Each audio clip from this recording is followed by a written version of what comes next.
নমস্কার, আপনারা দেখছেন বাংলার কণ্ঠ। শিক্ষা নাকি শিক্ষার আড়ালে দেশবিরোধী কোনো ভয়ঙ্কর চক্রান্ত? যে মাদ্রাসাকে আমরা পবিত্র শিক্ষার আঙিনা বলে জানি, যেখানে হাজার হাজার গরিব ছাত্র পড়াশোনা করতে আসে, আজ সেই মাদ্রাসার নাম জড়িয়ে আছে আন্তর্জাতিক স্তরের এক ভয়ঙ্কর সিন্ডিকেটের সাথে। হ্যাঁ, আজ কোনো রাগঢাক না রেখে সোজাসুজি বাংলার কণ্ঠের পর্দায় আমরা ফাঁস করতে চলেছে এক অতি বিপজ্জনক মুডলাস অপারেন্ডি। সম্প্রতি জাতীয় সংবাদ মাধ্যম থেকে শুরু করে বিভিন্ন গোয়েন্দা সংস্থার রিপোর্টে যে তথ্য উঠে আসছে তা শুনলে আপনার গায়ের লোম খাড়া হয়ে যাবে। অভিযোগ উঠছে, শিক্ষার আড়ালে কোথাও কোথাও চলছে অনুপ্রবেশের সেফ প্যাসেজ তৈরির খেলা। শুধু তাই নয়, এর সাথে জুড়ে রয়েছে কোটি কোটি টাকার টেরর ফান্ডিং এবং আন্তর্জাতিক স্তরের জাল পাসপোর্ট তৈরির এক অন্ধকার সিন্ডিকেট। আজ বাংলার কণ্ঠে সোজা প্রশ্ন, আমাদের চোখের সামনে, আমাদের এই বাংলায়, আমাদের এই দেশে কি চলছে এসব? কারা এই সিন্ডিকেটের মাথার উপর হাত দিয়ে বসে আছে? কেন দেশের আভ্যন্তরীণ নিরাপত্তা নিয়ে এভাবে ছিনিমিনি খেলা হচ্ছে? চলুন পুরো ক্রোনোলজিটা একটু খতিয়ে দেখা যাক। এটা কোনো বিচ্ছিন্ন ঘটনা নয়। সূত্র বলছে এই সিন্ডিকেটের জাল ছড়িয়ে রয়েছে বাংলাদেশ থেকে শুরু করে এদেশের পশ্চিমবঙ্গ, এমনকি যোগী আদিত্যনাথের রাজ্য উত্তরপ্রদেশ পর্যন্ত। কিভাবে কাজ করে এই সিন্ডিকেট? খুব ঠান্ডা মাথায় বুঝুন। প্রথমে সীমান্ত পেরিয়ে একদল অনুপ্রবেশকারী, বিশেষ করে রোহিঙ্গাদের এপারে নিয়ে আসা হচ্ছে, আর তারপর তাদের ভারতের নাগরিক হিসাবে প্রমাণ করার জন্য তৈরি হচ্ছে জাল নথিপত্র, জাল আধার কার্ড এবং জাল পাসপোর্ট। আর এই পুরো প্রক্রিয়াকে একটা আইনি বা সামাজিক ঢাল দেওয়ার জন্য ব্যবহার করা হচ্ছে কিছু নির্দিষ্ট মাদ্রাসাকে। শিক্ষার নামে সেখানে তাদের আশ্রয় দেওয়া হচ্ছে, আর তার আড়ালে চলছে ভারতের সার্বভৌমতাকে নষ্ট করার এক গভীর ব্লুপ্রিন্ট।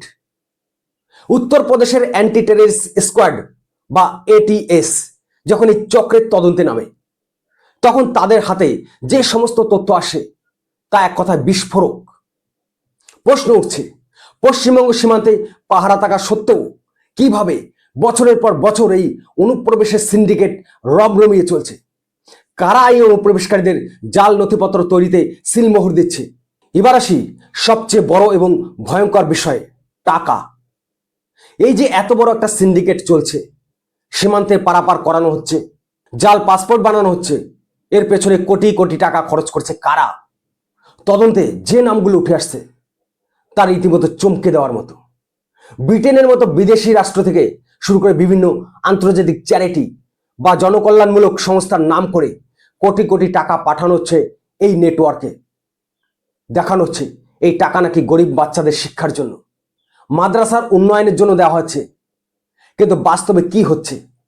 গোয়েন্দা রিপোর্ট বলছে এই টাকার একটা বড় অংশ ডাইভার্ট হয়ে চলে যাচ্ছে টেরর ফান্ডিংয়ে।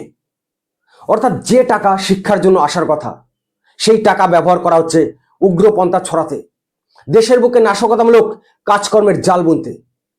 জনকল্যাণের নামে এই যে পাবলিক চ্যারিটির নাটক, এটা আর কতদিন চলবে? বিদেশের মাটিতে বসে কারা ভারতের ভিত দুর্বল করার জন্য এই টাকা ঢালছে?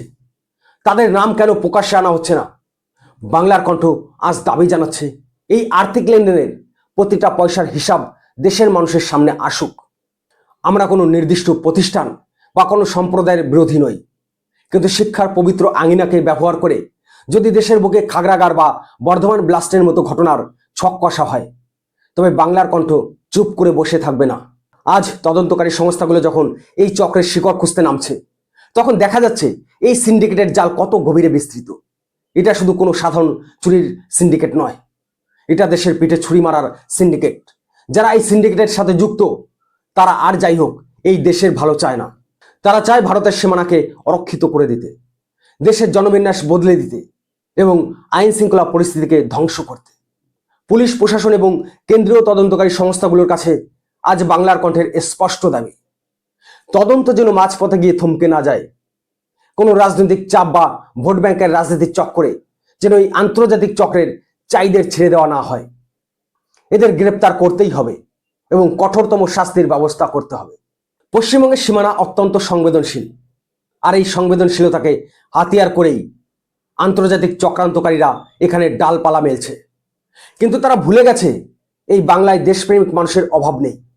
বাংলার কণ্ঠ সাধারণ মানুষের সেই প্রতিবাদের ভাষাকেই তুলে ধরছে। আমরা আমাদের রাজ্যকে, আমাদের দেশকে কোনো উগ্রপন্থী বা অনুপ্রবেশকারীদের স্বর্গরাজ্য হতে দেব না।